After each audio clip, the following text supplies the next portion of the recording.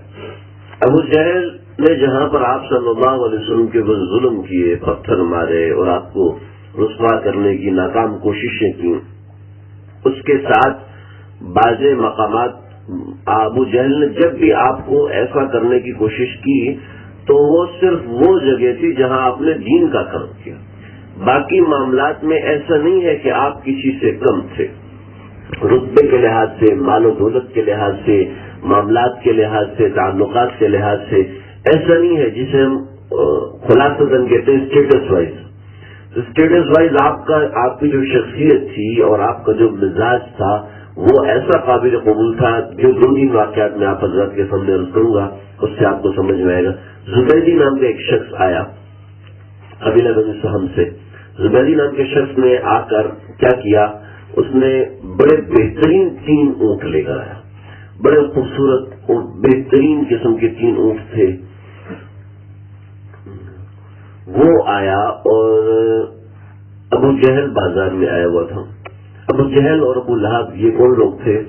میں نے بالکل ابتدا میں بتایا، ابو جہل ابو لہب یہ وہ لوگ تھے جنہوں نے خانہ کعبہ سے چوری بھی کی تھی، جنہوں نے کعبۃ اللہ سے چوری بھی کی تھی، یہ ایسے لوگ تھے اور بدنام زمانہ تھے اپنے لحاظ سے۔ ابو لہب تو تھا، ابو جہل اس قدر نہیں تھا، تو یہ اس لحاظ سے بدنام تھے۔ جبکہ آقا صلی اللہ علیہ وسلم کا مزاج کیسا تھا، تو آپ ذرا ان کے مزاج کی گندگی کا اندازہ لگائیں کہ وہ آیا ابو جہل، اور ابو جہل چونکہ سردار تھا، ان کا بڑا تھا اپنے قبیلے کا، تو اس نے اونٹوں کی بولی لگائی۔ بطور مثال اونٹ کی بولی ہے 1000 روپیہ، اونٹ کی قیمت ہے 1000 روپیہ۔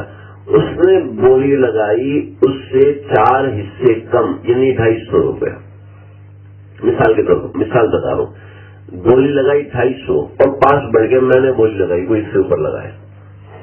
اب آپ جو لوگ تجارت کو سمجھتے ہیں وہ اس بات کو بڑے اچھے طریقے سے سمجھ سکتے ہیں کہ ایک بڑے سردار نے بولی لگائی 250، کوئی اس سے اوپر لگائے، پھر دیکھو اب اس کی عزت کا سوال، اور سردار کی عزت کا اس سے جھگڑا کر کے محلے میں رہیں یا پھر اس اجنبی تاجر کا خیال رکھیں، ابھی کون کرے گا؟ کوئی بھی نہیں کرے گا۔ تو وہ زبیدی آیا، زبیدی کو لوگوں نے کہا کہ تم ایسا کرو کہ ایک شخص محمد صلی اللہ علیہ وسلم ان کے پاس جاؤ، وہ تمہارا کام کر دیں گے۔ یہ اس لیے کہا تھا کہ آپ صلی اللہ علیہ وسلم پیچھے ہٹے اور ہم پھر مذاق اڑائیں کہ آپ ابو جہل سے نعوذ باللہ من ذالک ڈرتے ہیں۔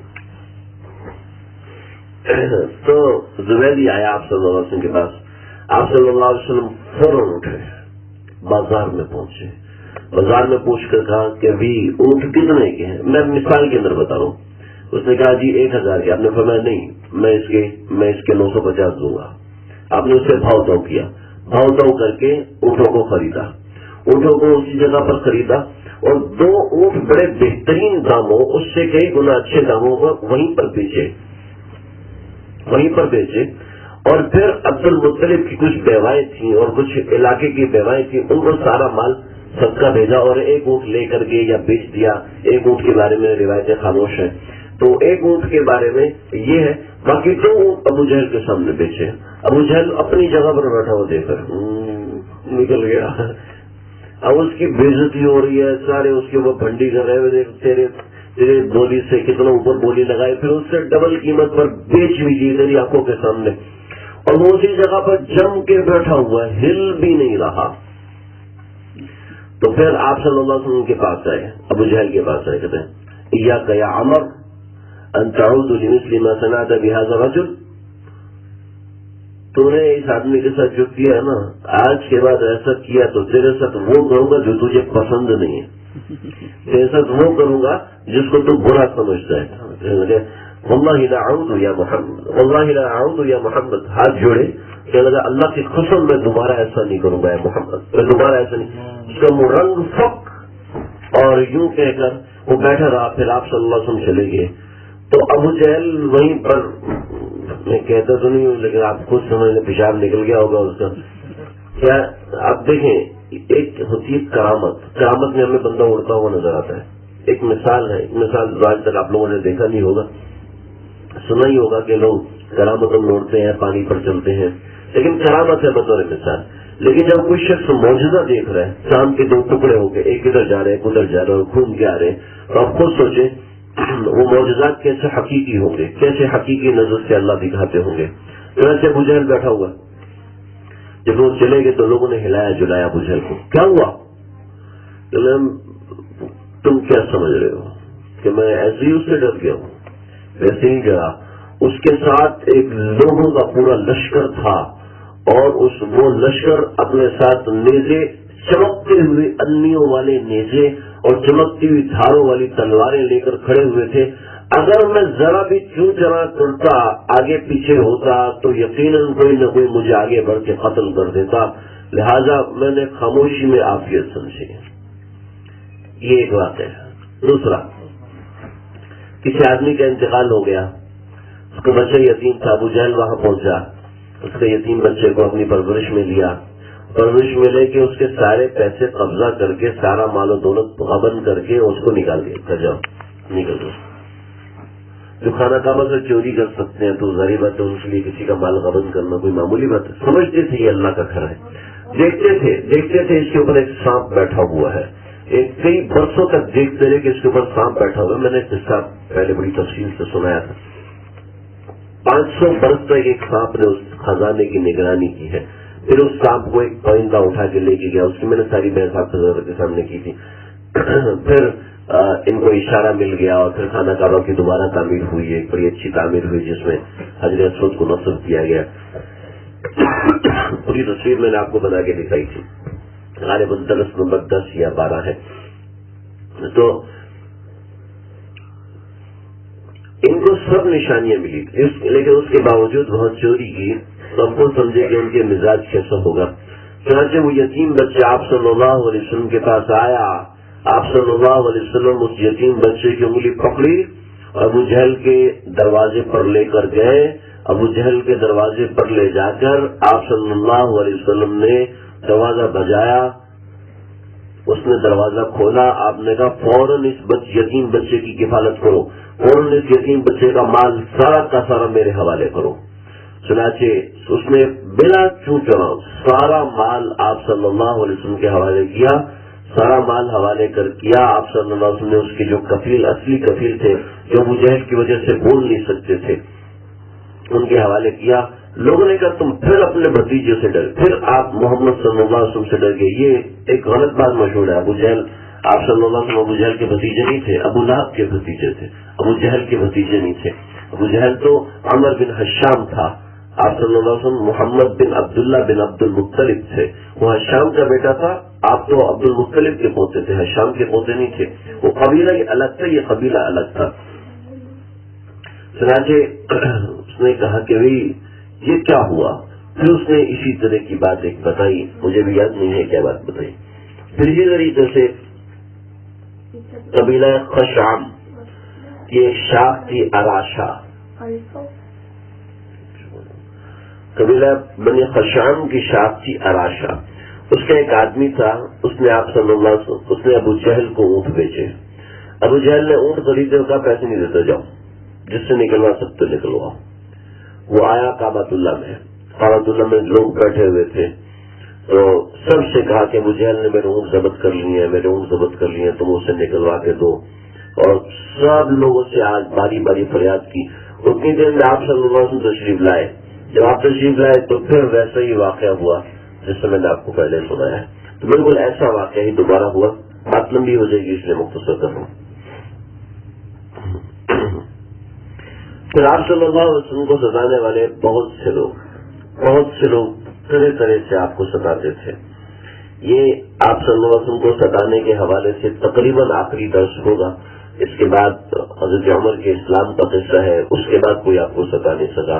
پھر ستانے کی ایک الگ نوعیت نکلی، وہ شاب ابی طالب کی گھاٹی کے 3 درس ہیں، اس کے لیے انشاءاللہ ایک ہی درس میں امید ہے ساری باتیں عرض کر دوں گا.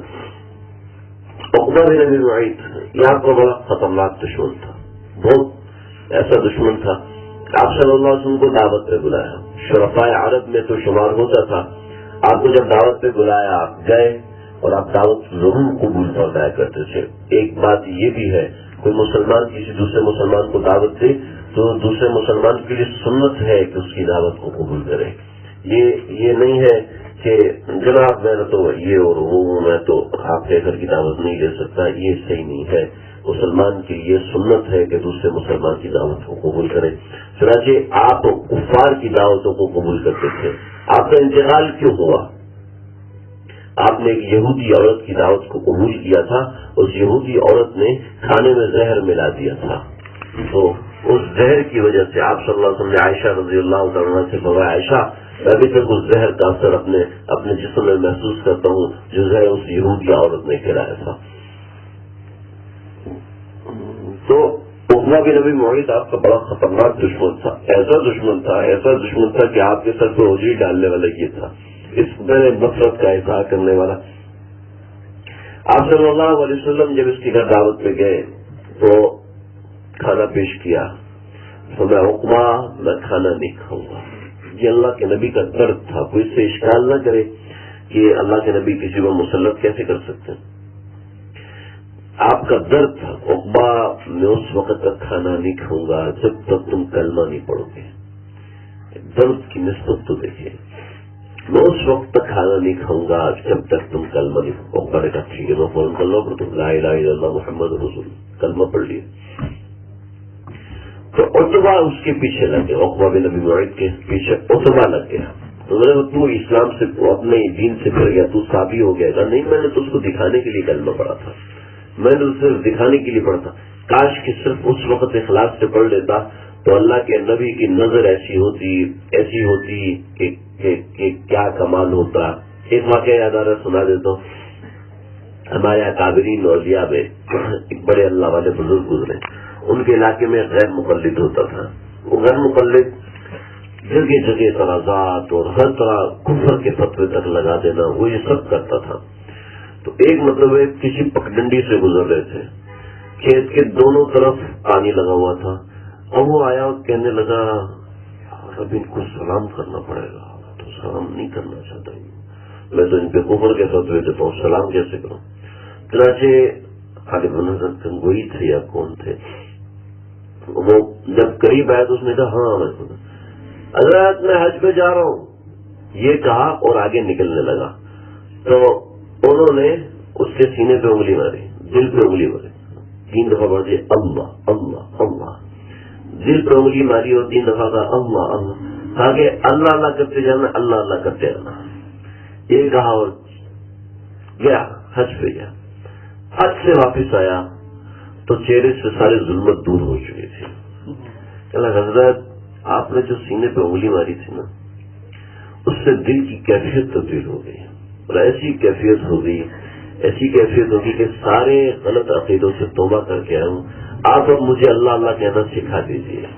میں اللہ اللہ کہتا تو ہوں، مجھے پتہ ہے کیسے کہتا ہوں، آپ مجھے اللہ کہنا سکھا دیجیے. ہم تو یہ سمجھتے ہیں دل سے کہنا ہے اور کیسے کہنا ہے. کسی اللہ والے کی صحبت میں بیٹھ کے کہہ کے دیکھیں، پھر مزہ آئے گا، پھر سمجھ میں آئے گا. آپ صلی اللہ علیہ وسلم نے حضرت عمر رضی اللہ عنہ کے سینے پر 3 دفعہ ضرب لگائی تھی. تو تین پھر فرمایا اے اللہ اس کے سینے سے گند نکال دیجیے. عمر کے سینے سے ہمیشہ کے لیے کفر ایسا نکلا کہ بڑی بڑی بدعات جو ہونے کا خطرہ تھا ساری حضرت عمر نے ختم کی. افسوس کہ ہم میں سے بہت سے ایسے لوگ ہیں جو نعوذ باللہ من ذلک حضرت عمر کو ہی بےعزتی کہتے ہیں. تو کاش کے عقبہ بن ابی معیط دل سے کلمہ پڑھ لیتا تو اللہ کے نبی ایسی ضرب لگاتے اوپر جگہ دیتے نا بھائی، ایسی ضرب دل پہ لگ جاتی کہ دل سے کلمہ کبھی بھی نہ نکلتا.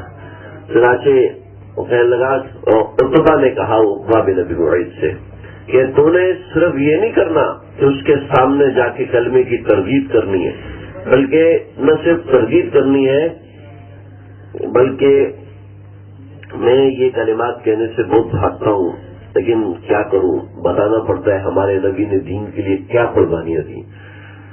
اگر نہ صرف تو نے یہ کرنا ہے کہ ترغیب کرنی ہے، میں نے اس وقت غلط کلمہ پڑھا تھا، میں نے اس کلمے سے توبہ کرتا ہوں جو میں نے پڑھا تھا، اس کے ساتھ تو نے آپ کے چہرے پر تھوک بھی پھینکا ہے. چنانچہ عقبہ بن ابی معیط بدبخت وہ آیا اور اس نے یہی بات کہی اور آپ کے چہرے کی طرف تھوکا. جیسے ہی آپ کے چہرے کی طرف تھوکا تو تھوک فوراً واپس آیا، اس کے اپنے چہرے پر پڑا اور جتنی جگہ پہ وہ تھوک پڑا اتنی جگہ جل گئی اور جل کے سفید ہوگی جیسے برف کا داغ ہوتا ہے، ایسے وہ جگہ ہو گئی. یہ بھی ایسے سکھایا. حکم بن عاص یہ بھی ایک کافر بڑا دشمن تھا آپ کا، اس کی نسلوں نے بھی آگے چل کے دشمنی کی تھی. حکم بن عاص آپ صلی اللہ علیہ وسلم جا رہے تھے تو آپ کے پیچھے اونٹ کی آوازیں نکالتا ہوا جا رہا تھا. اونٹ جیسے اونٹ آوازیں نکالتا ہے ایسے آپ کے پیچھے جا رہا تھا. بازے کافی تو سیڑھیاں بجاتے تھے، بازے تالیاں بجاتے تھے، بازے گالیاں دیتے تھے، بازے پتھر مارتے تھے، بازے کانٹے بچھا دیتے تھے، اور بازے ایسے تھے جو کہ اونٹ کی آوازیں، بکریوں کی آوازیں نکال چڑھانے کے لیے. چنانچہ آپ کو جب اس سے بہت زیادہ پریشانی ہوئی تو آپ نے فرمایا کہ تو ایسا ہی ہو جا جیسی آواز نکال رہا ہے. چنانچہ مرتے دم تک اس کے منہ سے اونٹ کی آواز نکلتی رہی، وہ انسانوں کی آواز نہیں نکال سکا. مرتے دم تک اس کے منہ سے اونٹوں کی آواز نکلتی رہی. یہ اللہ کے نبی کے مدِ مقابلین تھے. اور بھی مدِ مقابلین تھے، ان کی تفصیلات بہت زیادہ ہیں، میں مختصراً بتا رہا ہوں. ولید بن مغیرہ، عاص بن وائل، اسود بن عبد المطلب، اسود بن عبد یغوث، حارثہ بن عیطلہ، یہ چند ایک چیزیں جو سرداران میں سے تھے. یہ وہ نہیں ہے جو ساری عوام الناس تو بہت زیادہ لوگ ہیں جن کا احسان ممکن ہی نہیں ہے. ولید بن ابی مغیرہ آپ صلی اللہ علیہ وسلم ایک مرتبہ حرم میں تھے اور آپ نے ایک مرتبہ دو قسم کی روایات ہیں. دونوں اس لیے بتا دیتا ہوں تاکہ بات مکمل طور پہ پتہ چلے کہ ایک روایت یہ ہے کہ آپ نے کہا کاش کہ مجھ پر یہ وحی نازل ہی نہ ہوتی جس سے میرے خاندان والے میرے خلاف ہو گئے. تو یہ روایت غلط ہے، ایسی کوئی روایت نہیں ہے. صحیح روایت یہ ہے کہ آپ نے دعا کی کاش کہ میرے اوپر ایسی وحی نازل ہو جس سے خاندان والے میرے سے قریب ہو جائے. دونوں میں تھوڑا سا معمولی سا فرق ہے. آپ پہلے تو تنگ آنے والی بات ہے کہ کاش کہ مجھ پر وحی نازل ہی نہ ہوتی کہ مجھ سے خاندان والے دور ہو گئے. یہ تنگ آنے والی بات ہے، یہ ناممکن چیز ہے اور اس روایت کی صنعت بھی ٹھیک نہیں ہے. آپ نے فرمایا کاش کہ ایسی وحی نازل ہو جس سے یہ لوگ مجھ سے قریب ہو جائیں. تو بعض دفعہ نبی ہے، بشر ہے، انسانیت کے ناطے کبھی پریشانی ہوتی ہے، تکلیف ہوتی ہے.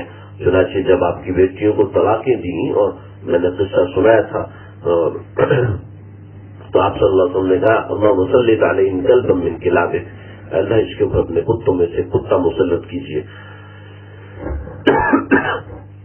تو یہ پانچوں حرم میں آئے ہوئے تھے اکٹھے اور آپ کے خلاف کچھ منصوبہ بنا رہے تھے کہ ابھی حملہ کریں کسی طریقے سے. چنانچہ حرم کے اندر حملہ کر نہیں سکتے تھے، حملہ کرنا ہوتا تو باہر، لیکن انہوں نے خباثت کی ایسی انتہا کی کہ حرم کے اندر بھی کئی حملے کیے. اس کو میں بتا چکا ہوں. حضرت جبریل نازل ہوئے اور فرمایا کہ آپس میں باتیں کر رہے تھے، آپ طواف کر رہے تھے، چکر لگا رہے تھے. تو جبریل علیہ السلام ایک ولید بن مغیرہ اور عاص بن وائل، اسود بن عبد المطلب، اسود بن عبد یغوث، حارثہ بن عیطلہ، یہ سارے بیٹھے ہوئے تھے اور کہنے لگے یہ وہی ہے نا، یہ وہی ہے جن کے اوپر جبریل نازل ہوتے ہیں، یہ وہی ہیں جن کے اوپر آسمان سے وحی نازل ہوتی ہے، یہ وہی ہے نا. یہ آپس میں اس نوعیت کی باتیں کر رہے تھے، مذاق اڑاتے، ٹھٹھا کر رہے تھے، سیٹیاں بجا رہے تھے، تالیاں بجا رہے تھے. تو جبریل نے فرمایا کہ بتاؤ یہ ولید بن مغیرہ یہ کیسا آدمی ہے؟ بہت برا آدمی ہے. تو ایک اشارہ کیا، فرق کے ساتھ ایک اشارہ کیا تھا، اور اشارہ پنڈلی کی طرف تھا. تو میں نے اس کو ختم کر دیا. عاص بن وائل پھر اشارہ کیا پاؤں کی طرف. اسود بن عبد المطلب اس کی آنکھ کی طرف اشارہ کیا. اسود بن عبد یغوث اس کے پیٹ کی طرف اشارہ کیا. حارث بن عیطلہ اس کے سر کی طرف اشارہ کیا.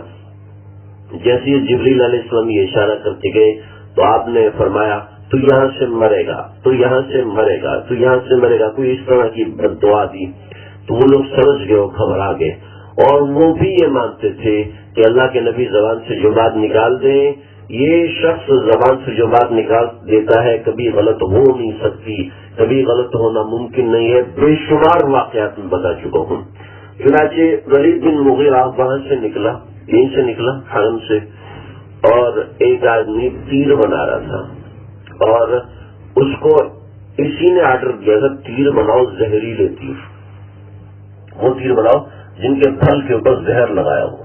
چنانچہ یہ وہاں پر گزرا، اور اس کی جو کپڑا تھا اس کپڑے سے پنڈلی کے پاس وہ تیر جڑ گیا، لگ گیا ساتھ. اس کو چبا تو اس نے کہا میں نیچے ہو کے تیر نکالوں تو میری شان کے خلاف ہے، گھر جا کے نکالوں گا. چنانچہ وہاں سے چلتا گیا اور تیر راستے میں چبھتا گیا، اور وہ تیر ایسا تھا جس پر زہر پھل میں لگا ہوا تھا. گھر جا کے نکالا تو تھوڑا سا خون تو نکلا، لیکن اس زہر نے سرایت کیا اور اس کا جسم وہیں پر کٹ پھٹ کے ختم ہو گیا. یہ عبرت کا نشانہ بنا. اسود بن عبد یغوث کی سفر سے آ رہا تھا، یہ وہاں سے گیا سفر سے آ رہا تھا. راستے میں اس کی آنکھ کے اوپر روایتوں میں آتا جبریل نے 2 پتے مارے جس سے یہ نابینا ہو گیا، اور پھر نابینگی میں درد ایسا، آنکھوں میں ایسا درد اٹھا کہ وہ اسی میں تڑپ تڑپ کے مر گیا. پھر اسی طریقے سے اسود بن عبد یغوث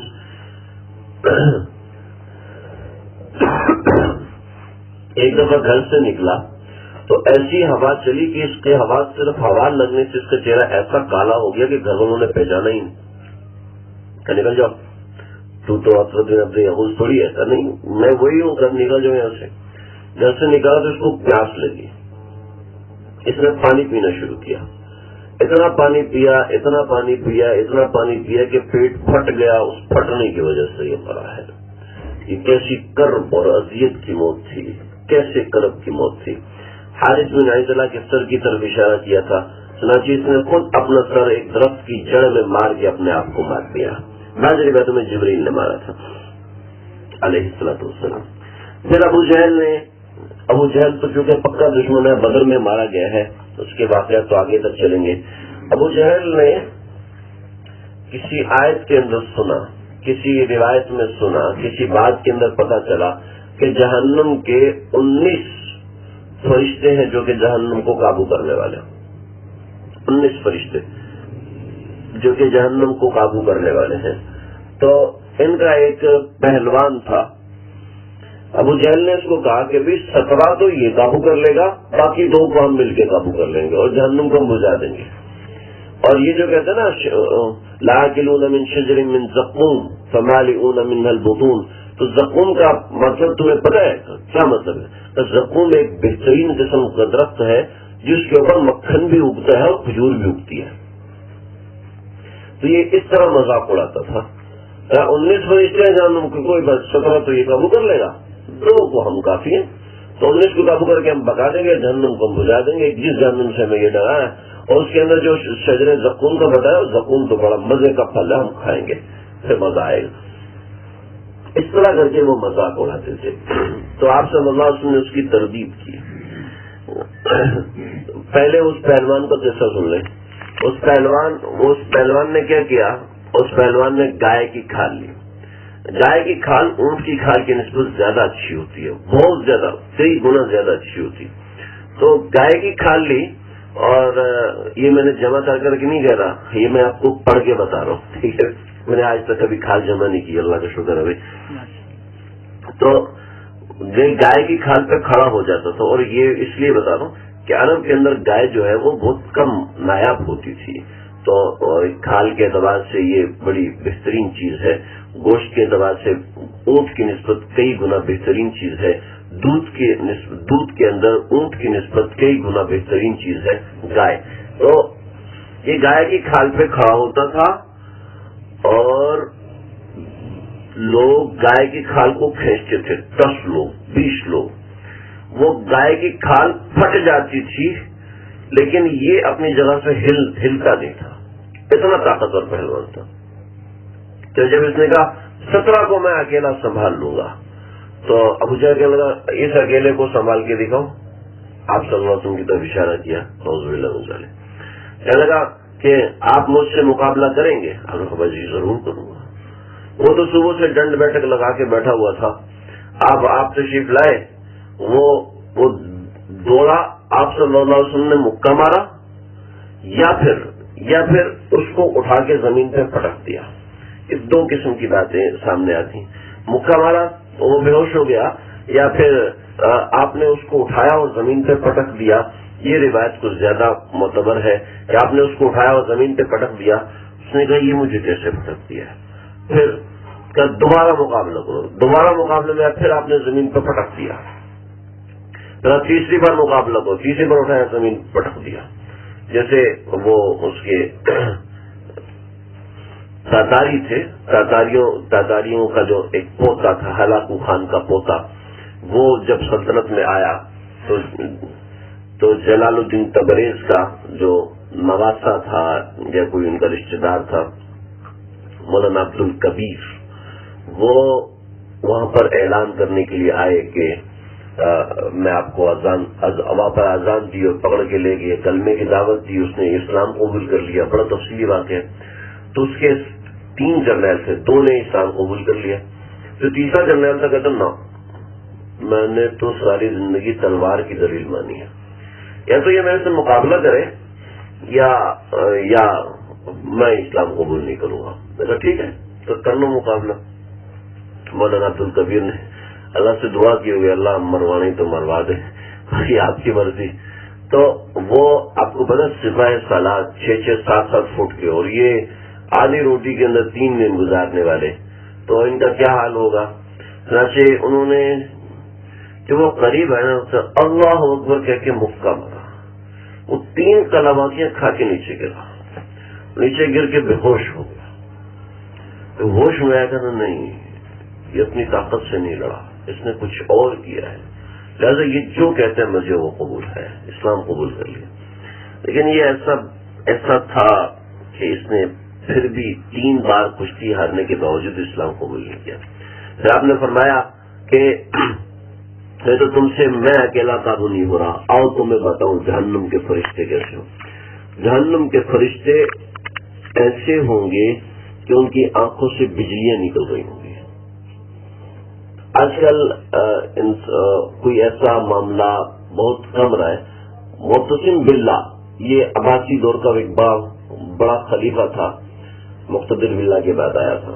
معتصم باللہ اس کی آنکھوں میں ایسی طاقت تھی کہ یہ کسی کو غصے سے دیکھتا تھا تو اس بندے کا دل پھٹ جاتا تھا، منہ سے خون نکلتا تو وہیں گر کے مر جاتا تھا۔ یہ مرض الوفات کے اندر تھا، مرض الوفات میں تھا، اور بیماری کے اندر اس کی آنکھیں کھل نہیں رہی تھی۔ تو وزیر نے کپڑا اٹھا کے دیکھا زندہ ہے کہ مر گیا۔ تو اس وقت اس نے ہلکی سی آنکھیں کھولی تو وزیر کلابازی کھا کے پیچھے گرا۔ اس وقت اس کی آنکھوں میں ایسی طاقت تھی۔ تو آنکھوں میں بڑی طاقت ہوتی ہے۔ آج کل وہ علم اور وہ فن اور وہ فنون اور وہ چیزیں تو رہی نہیں ہے، نہ وہ طبیعت ہے، نہ وہ خوراکیں، نہ وہ مزاج رہے۔ تو آنکھوں میں ایک بڑی طاقت ہوتی ہے، آنکھوں میں ایک بڑی جان ہوتی ہے، آنکھوں کے اندر ایک بڑا شاعروں نے پورے قصیدے صرف آنکھوں پہ لکھے ہیں کہ آنکھوں کی پتلی اور آنکھوں کا رنگ، اور پھر آنکھوں میں سفیدی اور آنکھوں میں سفیدی اور کالے رنگ کا۔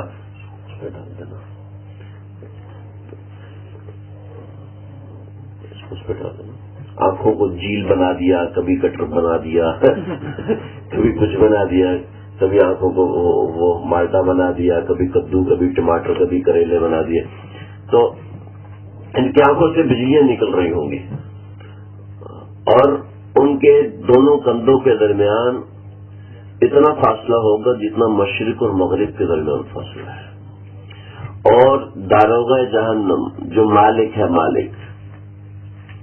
مالک اس کی اتنی انگلیاں ہوں گی جتنے جہنمیوں کی تعداد ہوگی، جتنی جہنمیوں کی تعداد ہوگی 70,000۔ یہ تو 19 فرشتے وہ ہیں جو کہ سب کے کمانڈر ہیں، باقی جو ورکر ہیں 70,000 فرشتے لگامے تھامے ہوئے ہوں گے، 1,00,000 فرشتہ ہر ایک کے ماتحت ہوگا، اور ان میں ہر ایک اپنے جاہ و جلال والا، اور ان کے دل میں رحم کا مادہ ختم کر دیا جائے گا۔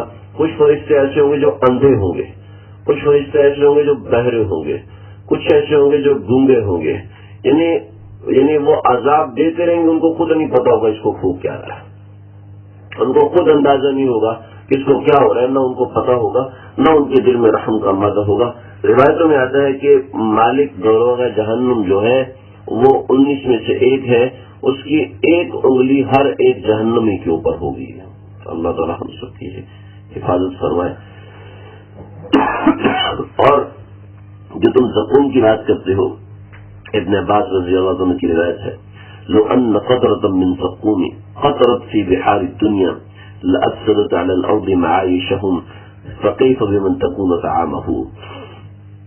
اگر زقوم کے درخت میں سے اگر رس نکال کے ایک قطرہ کسی سمندر میں ڈال دو تو سارے کے سارے سمندر کڑوے زہر ہو کے ایسے ہو جائیں کہ ساری زمین پر تعفن مچ جائے۔ لأفسدت على الأرض، ساری زمین تباہ ہو جائے، اس کا صرف ایک قطرہ۔ فكيف بمن تكون طعامه، پھر ان کے ساتھ کیا حال ہوگا جن کا یہ کھانا ہوگا۔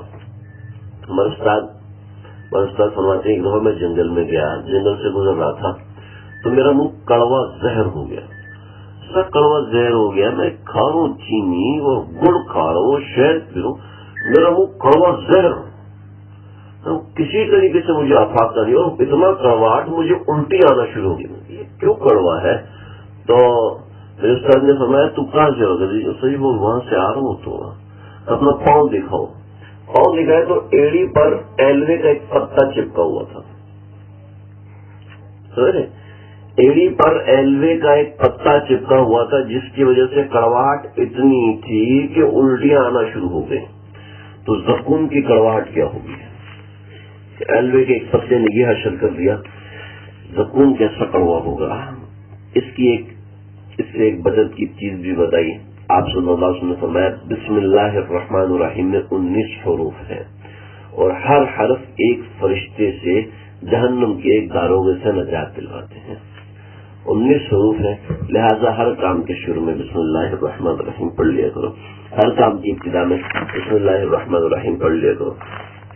پھر تکالیف کا کچھ آخری چیزیں وہ بتا دوں۔ بنی مخزوم کے کچھ لوگ ہیں، انہوں نے آپ صلی اللہ علیہ وسلم پہ حملہ کیا، اور ولید بن مغیرہ ان کے ساتھ شامل تھا، ابو جہل ان کے ساتھ شامل تھا۔ ان سب نے، آپ کعبۃ اللہ میں نماز پڑھ رہے تھے، ان سب نے آپ کو گھیر لیا اور سارا منصوبہ بنایا کہ کون پہلے آگے بڑھے گا اور کون آپ کو قتل کرے گا۔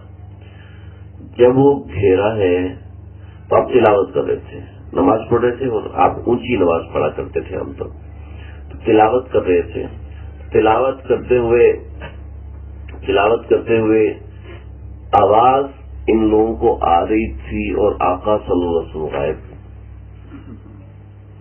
کہ یار یہ تو کوئی مسئلہ ہے، جاؤ ولید بن مغیرہ تم آگے جاؤ۔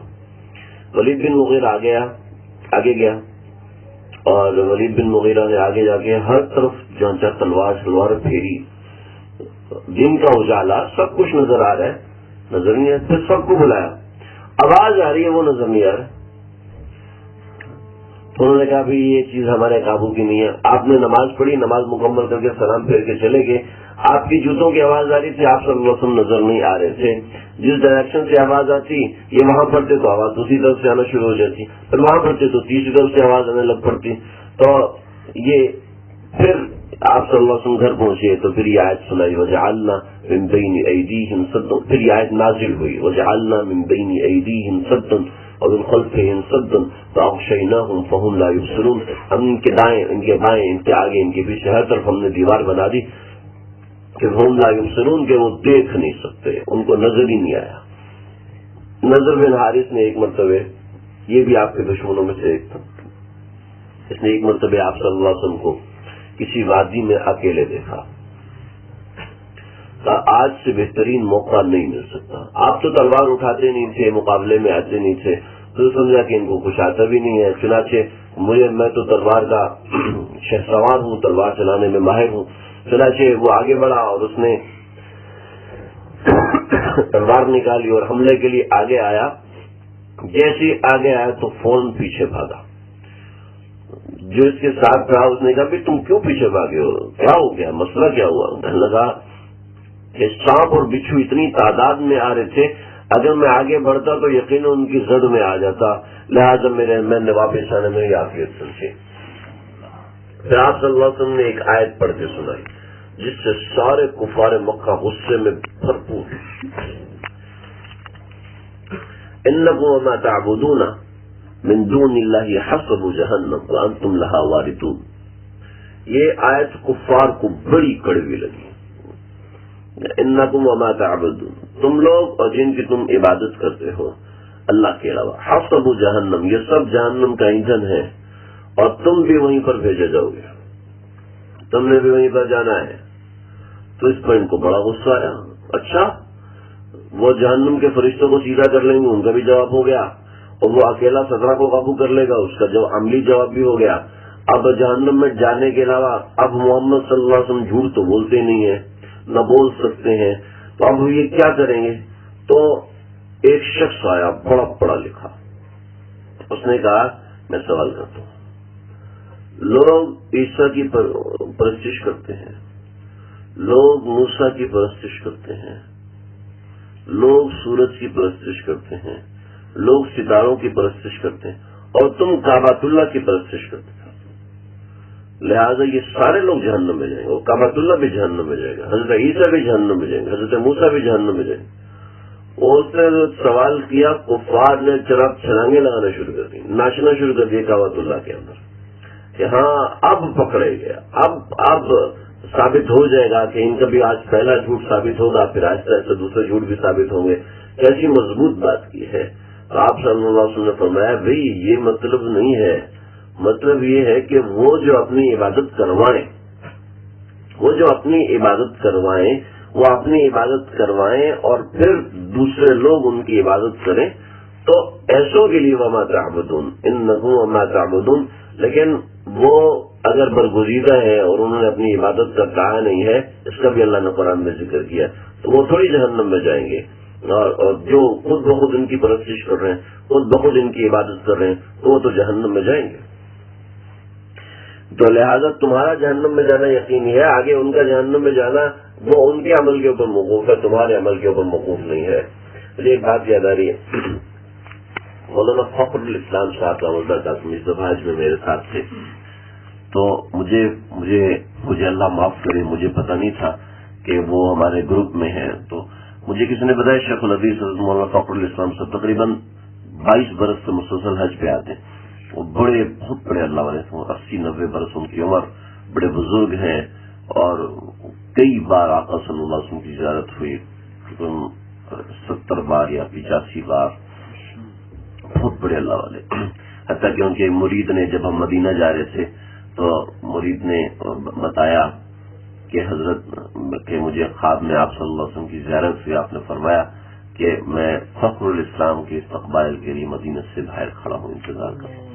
یہ سفر میں ہی مجھے بتایا تھا اس نے، کیونکہ ایک مرید نے میں نے پوچھا تھا، تو مجھے سفر میں ہی پتا چلا کہ وہ شیخ الحدیث صاحب ہیں، لہذا اللہ تعالیٰ مجھے معاف کرے، وہ بیٹھے ہوئے تھے، میں بیان کرتا رہا، حتیٰ کہ عرفات کے میدان میں ان کو اردو نہیں آتی، عربی آتی ہے اور پشتو آتی ہے، تو انہوں نے عربی میں کہا کہ ھذا لیس بوقت البیان، یہ بیان کا وقت نہیں ہے، یہ دعا کا وقت ہے۔ تو پھر میں نے بھی ان کو عربی میں جواب دینے کا، کوئی شیخ ہے اعتراض کر رہے ہیں، ان کو پتہ نہیں پاکستان میں کیا ہوتا ہے تو میں نے اس کو عربی میں جواب دیا کہ پاکستان میں لوگوں کو ترغیب دینا ضروری ہے، آپ تو پاکستان کے نہیں ہو، آپ تو وہاں یہاں کے رہنے والے ہو، عرب ہو.